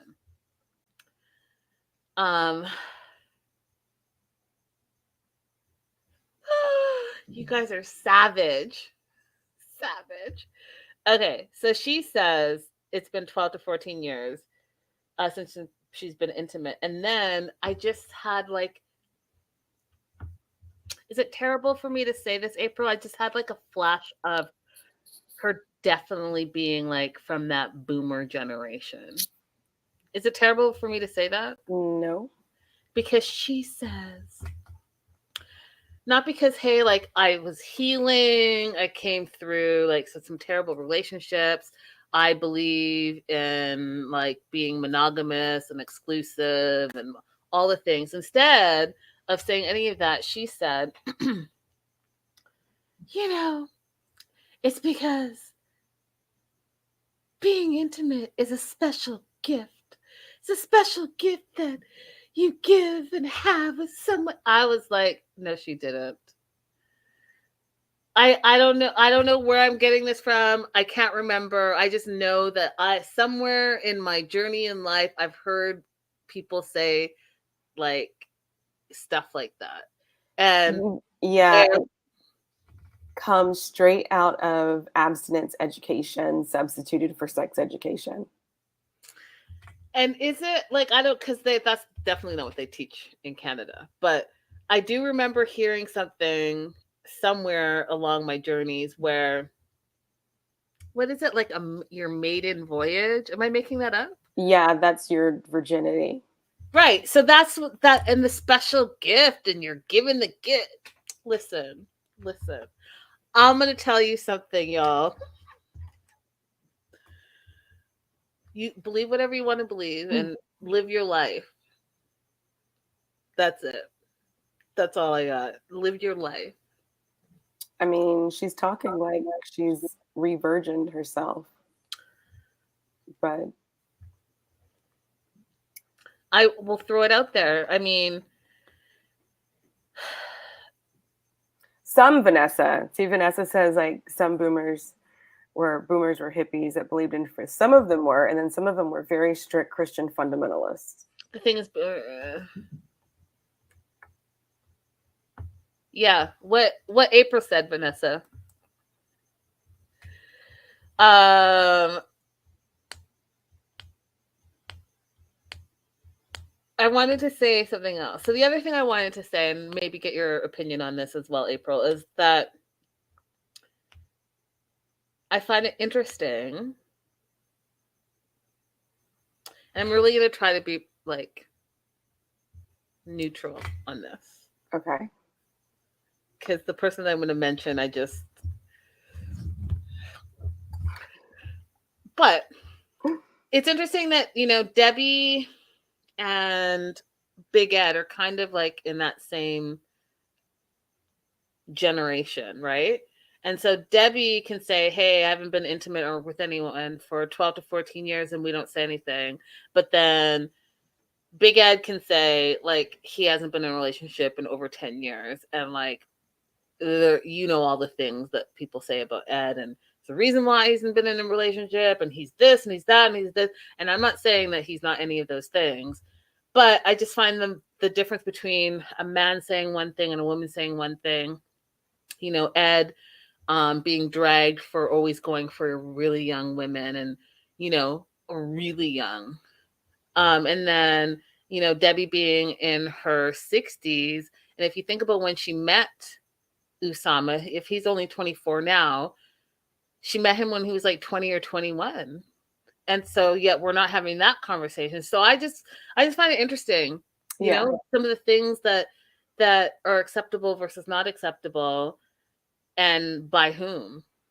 Yeah, I have seen some people go in on Debbie over the age difference for the time that they started talking. I have seen some conversation about that, but not nearly as much as we would see if the genders were reversed, right? For sure.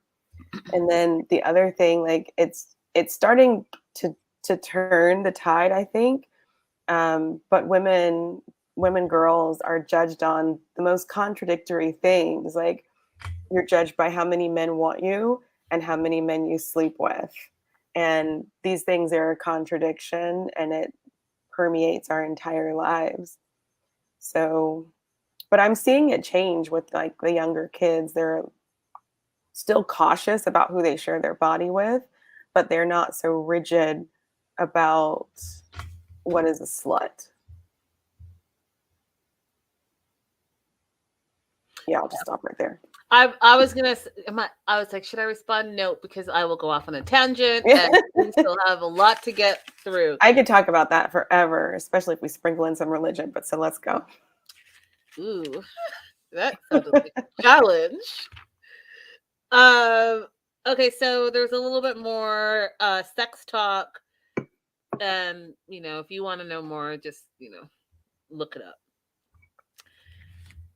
Now, I want to say for this last couple, you guys, I will be thoroughly pissed off if we don't circle back to Chris and Jamie. I'll be thoroughly pissed off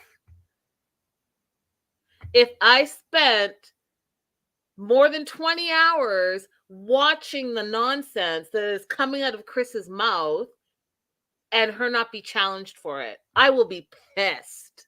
Yes. Okay. Overall thoughts, April.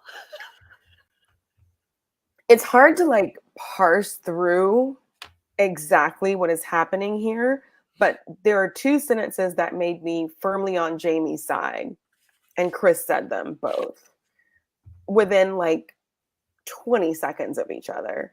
She says, I would sponsor her to come here today.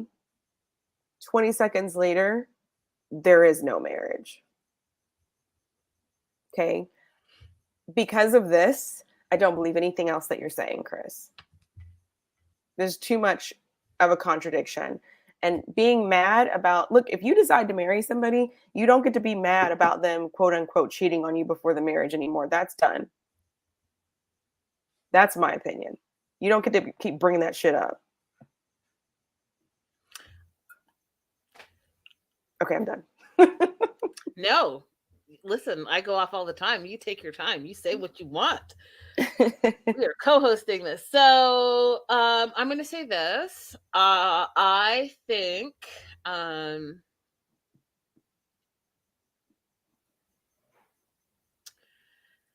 can't believe how much I'm censoring myself today, but I am. Okay, so this is what I think. I think that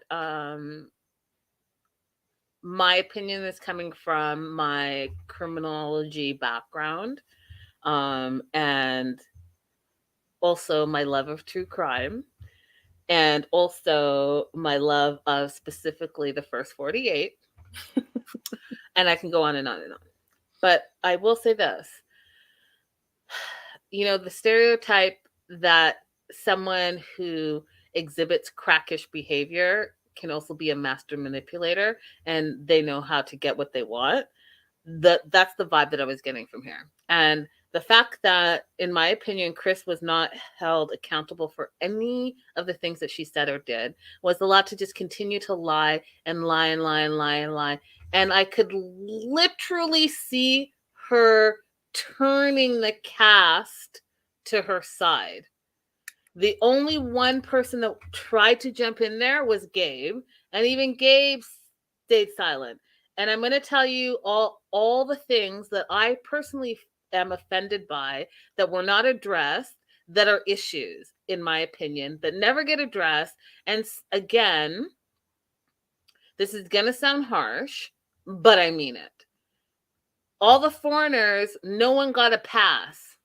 Okay, no one got a pass, but I'm seeing a theme that's very Western, very American, where the Nicoles get a pass. The alleged crackhead, Chris, gets a pass. What's the common denominator there? So, yeah. So, married after 9 days. They show the clip where Jamie's trying to have a conversation with Chris, and Chris is not allowing her to say anything. And here's the thing. See this tone that I'm taking right now? I'm not yelling. But Chris manipulates Jamie in that situation and takes her voice up a notch and says, stop yelling. Mm-hmm. I was like, the only person yelling here is you. Absolutely. And not only are you yelling, you cuss at her, and then you get up in a threatening manner and scream and cuss and say you're done and you're moving out, you're taking your stuff, all the things. Okay? Then you accuse her of being a gold digger, and you scream to her to find someone else to pay your bills. But you're the same person that told her not to work. You're the same person that told her to go ahead and find the apartment that she found. Now, does she go $100 or $150 over budget? Yeah. But you're the one that said that you needed specific, that you all better go back and watch those episodes, because right now I'm getting super heated. She's the one that said that she needed specific Western amenities. Correct. And had Jamie move specifically because she needed these specific Western amenities. So Jamie looked for a place. Okay. So don't tell me that you didn't even want the apartment and that Jamie did this all on her own. You were the one that specified what you needed and she found it. Correct. Then she gets to the van. We are on the tell-all in New York City. You have all the producers there. You have the friggin' host there who just played the clip where this woman, Chris, puts hands on Jamie. Not only is she verbally abusing her with her words, she physically pushes her, shoves her from the van. I'm on a tell-all. I'm already in going into the second hour, and y'all are going to no one's going to say a word because I sat there and it was silence all around. But guess what? As the host, you're the one that's supposed to be driving this ship. Go ahead and ask the question. Chris, do you want to address the fact that you put your hands physically on Jamie? Oh, we're not going to talk about that. We're just going to keep it pushing. We're just not going to say anything. Yeah, okay. Disappointing. Super disappointing. So then Chris says that she deals with her anger by leaving. Then says, but, she calms down when she comes back. But if you try to stop her, she blacks out. I'm going to tell you that's the biggest red flag for domestic violence I've ever heard. The woman is literally telling you that she feels like she's not responsible for anything that she does when she's mad if you go after her, and says she blacks out. And she makes it like a precursor, like, I blacked out. I put hands on Jamie, but I blacked out because she came after me. Don't come after me when I'm mad because I'm not responsible for any of my actions. Just think about how stupid that sounds. Think about how stupid. So when you get angry, you don't know what you're going to do. And if the person comes after you, and we've already seen that you have an affinity to knives and whatnot. So just by process of deduction, had there been a weapon involved in that situation, then what would happen? And you would have said, oh, my bad, I blacked out. Mm-hmm. Okay, so I have a real problem with that. Then she minimizes and says, but that's just my defense mechanism. I'm sorry, defense mechanism against what? Accountability. Thank you. Because you're the one that was attacking, from what I saw with my own eyes, you were the one that was attacking Jamie in this situation, verbally and physically. So then no one touched that. They moved it along, and they talked about how Jamie wasn't working. Now, I'm not going to go into all the details of that again, but I'm going to say if you go back and watch the first few episodes, she wasn't working because Chris specifically said that she didn't need to work and that she was going to take care of all of the bills. Chris specifically told the world that not only was she renting out her house, but she was selling another one of her properties, and that's where she was going to get the income coming in. So this whole hoo-la-la, woe is me, I was working day and night, cutting the grass and friggin' tarring the paveways and power washing so you did all that work, but you also had all this money. Which one is it? Right. So either she got there and blew a whole bunch of money on something that they haven't disclosed to us, or she didn't have a money plan to begin with. That part. So then there's that. So then there is this whole, there's a lot of like, she said, but like, I just don't believe Chris. I think that she lies all the time. So Chris says, over the whole relationship, she sent Jamie 10,000. And Jamie's like, no, it's not. It was like 1,000 or less. She literally said 1,150 or less. And then she went and showed her receipts, and her receipts show that it was less. It was like not even $800. And Jamie kept saying she only paid for 1 month rent after she left. 1 month. And here Chris is making it seem that she's working day in and day out, up and down, to send all this money to Jamie. And here's the thing. If that, just you guys, just use your critical thinking. If that was true, right? Let's just say that Jamie is indeed a gold digger. Let's just say that that is true. If that was true, do you think that she would be sitting here complaining if all that money actually did come to her? Think about it. No, she wouldn't be, would she? Well, first of all, if she was a gold digger, Chris is not even the kind of person she would go after. First of all, let's get that right. Jamie could pull somebody who will gladly pay all of her bills. Yeah, I'm just saying, like, the lies that kept coming out of Chris's mouth, and no one was challenging her and saying, hey, you're lying, or what about this, what about that? No one. Only Veronica, like, very briefly tried to be like, well, what about this?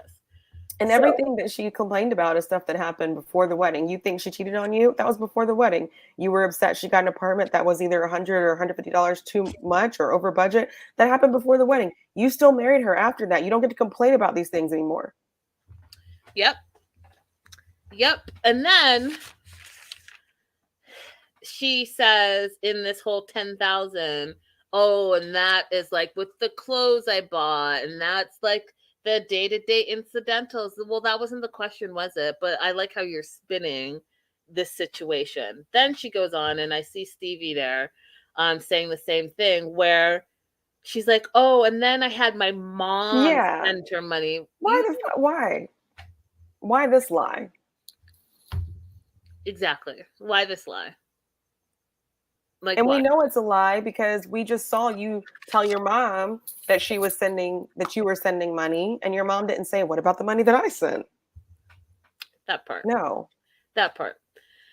So then she goes into how, because she was working night and day and working so hard for all the money she's sending to Colombia, one day she gets a call and found out that Chris was cheating for the second time, and she got so mad she left work and she flipped her car and almost died, and then tried to blame Jamie for it, and said that she can't believe that Jamie doesn't believe her health issues, or said that she didn't know about her health issues.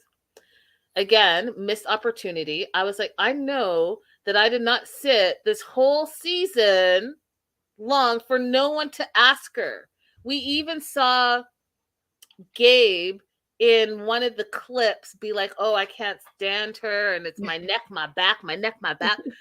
Gabe, you've been a busybody this whole entire tell-all, and you didn't even say a word about this? Yeah, it's time to get busy, Gabe. Get activated. This was your time to shine. Right. You're already being a busybody. Ask her about her broken neck. Ask her about the fact that she said she's going to need one of those collarbones, and she needs friggin' surgery to fuse her broken back and her friggin' broken neck. And then how she jumped into the pool all neck first and twisted. Okay. How when she first came there, she's like in the bed for 2 days because of the bumpy roads in Colombia. Okay. How she had to go and get her medicine immediately, if not sooner. And how she had to have the doctor come and bring her more medicine. How she was like talking to camera and telling how she was sending that money, but she looked like super sickly. How she's even on the tele, she barely said a few words until now. And even now, she's you know how like crackheads, they talk like this and they talk really fast and they just say a bunch of words and the bunch of words don't make any Yeah. sense. And they're watch her, go back and watch her, you guys. I'm very observant because that is what boobies sticking out, bra sticking out. Because you know what? Crackheads are not aware of any of it. They just saying the words because they want you to believe all the things, and they think that if they talk fast enough, then you're gonna catch on to something and believe something, and that's all they care about. Yeah, she's not net worth. She's doing. She's the worst. She's the worst. I'm just saying. I feel like there's been really a lot. Sad that Jamie hitched her horse to Chris. I'm really sad that Chris has been able to manipulate the audience and the cast in part 2 and making it seem like Chris is the one in the wrong. Because here's the thing, April. Then she says all this stuff and then wants to slander Jamie and say that she cheated 3 times, even though like all the time she's talking about is before they were together. And definitely before they got married, right? Mm-hmm. Jamie admits to 1 time, but then she also says why she decided to start talking to someone else is because guess what? Chris is on one of her MIA benders, and she says it was 5 days, and it was 5 days because Jamie kept calling 30 times a day, and she didn't want to lose her job over it. So they took her phone. They took your phone. Your job took your phone. Your job took your phone. If that was true, I'm just going to say this because you guys get my point. But if her job took her phone and she's so busy cutting grass and power washing and all the things, how is she getting her next job? How is she getting her next assignment, her next gig without a phone? You see what I'm saying? Because it was a lie. So then she says all that, okay, all this drama and all these lies, and she tries to make Chris out to be this evil gold-digging witch. But then in the same mouth says, but you know what? I still love her. I'd sponsor her to come to the U.S. What? What? Immigration note here. If you have debts in your home country, you need to clear those up before you can consular process. Back to our regularly scheduled program. Oh, yeah? If you want to immigrate to the U.S., not emigrate from, right? Yes. Okay. If she's talking about sponsoring her to come to the U.S., she's just creating a debt that she's going to have to deal with. Listen, actually, I won't even go there. Let me just quickly wrap this up. So they go back and forth about cheating, about ghosting, jobs and not jobs, the status of their marriage. She says there's no marriage, and then Jamie says that she's single. What does that mean? So, Sean, you're going to just let them say that, and we're not going to have a follow-up question? No follow-up. Did y'all guys get the divorce annulled? Did you not really even get married? Like, dude, I said dude. This woman had a whole marriage, didn't understand the language, and had all her nuptials in a foreign language, and she's just like, I'm going with it. So for all she knows, it could have been it could have been a Rishi situation, right? Where you're saying some words, but the words are not the words you think they are. You know what I mean? Like, I don't know. Right. And then here's where I just am disappointed in Debbie because, you know, you guys, I've loved Debbie, and she's been the highlight of the season. She's definitely the fan favorite, and the belle of the ball, all the things. But this episode, she did a lot of things that were like unnecessary and disappointing.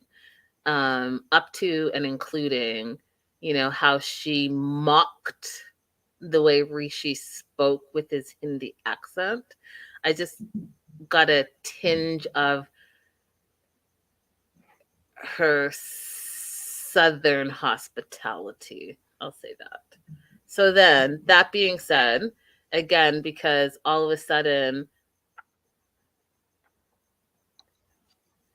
the brown people are the problem, Debbie says that it's clear. I'm not even going to do her voice because I'm mad at her right now. She says it's clear that there is a giver and a taker in this relationship. The giver is Chris and the taker is Jamie. And Jamie is manipulating the situation and is a predator and is taking advantage of Chris. She pulled that. Even Sean perked up and said, are you calling like this? Are you calling Jamie the predator? Because that's what we were all like. Have you sat and listened and watched this crackish behavior and you're going to call Jamie the predator? That's what you got from this? No one's going to call out the crackhead? Alleged? Let me just throw that alleged in there. But y'all saw it for yourself. No, that's what you said, Debbie? Yeah, Debbie, you pulled it out the crack of your ass. That's a ridiculous assessment. Even if you didn't watch any of the show, if you're just watching the behavior it's happening right beside you, that was not a very good assessment. But it helps us understand how you ended up with Osama. You're actually not a good judge of character. I want to say a lot of things. Okay, so then they threw in at the last minute, the last second of the tell-all, you guys. Jamie says there's something about Chris's ex and naked photos and having sex with her boyfriend, and then there was I was like, what? There was pictures. There was no like handling of this whole situation. There was no, hey, let's take these issues one by one or step by step. It was just a mess. And then she's like, Veronica, you read it because you speak Spanish. Ma'am, is that what y'all brought Veronica out here for? It was just a mess. Where are your translators and who's running the show? We don't even know if Veronica can do on-the-spot translation like that. Come on. And she's the talent. Yeah. She's the talent. Just like how you're sending Nicole to run off first. Okay, so you guys, just like a 2x4, real quick in on Hollywood things. Okay. Most production and studios, they don't want the talent running around. It's a huge liability, okay? Because the production people and the guys behind the scenes, they have equipment that's worth hundreds of thousands of dollars. If you step on it wrong, you look at it wrong, it costs a bunch of money. If you trip and fall, that's a lawsuit. Plus, also the equipment is effed up. They don't like it. They literally, that's why you see when they come in, they're always greeted by their producer. Because guess what? The producer walks them through to their exact green room, and they have to stay in that green room. They got to go to the bathroom. Guess what? They get an escort to the bathroom. Gonna bring you on stage now. Everything's an escort because everything backstage is a liability. So for Sean to be like, hey, go and just go wherever you're going to go and go find your husband. And then over here, we're not going to have a translator. We're just going to bring the talent and have the talent translate. Like, who's running this rinky-dink nonsense? What is happening here? Pull it together for part 3. That's all I have to say. I was thoroughly impressed with part 1. I felt like part 2, the host was checked out a little bit and everyone's running amok and no one's asking the questions, and the questions that are being asked by Gabe are clearly things that he cares about, that he wants to be a shit disturber about. But then when he really should have been a shit disturber, he was quiet and silent. And then a bunch of stuff gets told and then no one follows up. So we're all sitting here with like, you guys, we have information. What naked pictures? Okay. What naked pictures? And you're going to leave us with that? So circle back. Yes. Part 3. Any final thoughts, April? Final thoughts. I want everyone to have a very good night and be here next Monday. Everything she said. And you guys don't forget to like and subscribe to my page. Tell a friend, tell a friend. Go ahead and head over to April's page. All things immigration law. She is an expert. Plus, if you want to have a little travel, you know how I talked about how y'all aren't traveling enough? Head over to April's page. She's got all the advice. Please, Americans, come join me on a come join me on a trip. And listen, I understand your plight. I too fight the spirit of America that wells up inside of me when somebody in the store won't give me what I want. But we could do this. We're in this together.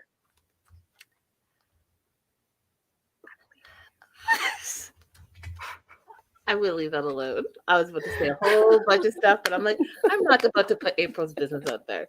But I will say this, join us tomorrow. We will be here early for you East Coasters and anyone that's watching us around the world. 2:30 Pacific Standard Time tomorrow for our second episode of Match Me Abroad. It's good, y'all. It's good. So good. And it's so like refreshing. All right. Toodaloo. Bye-bye for now. TTFN, like Tigger says.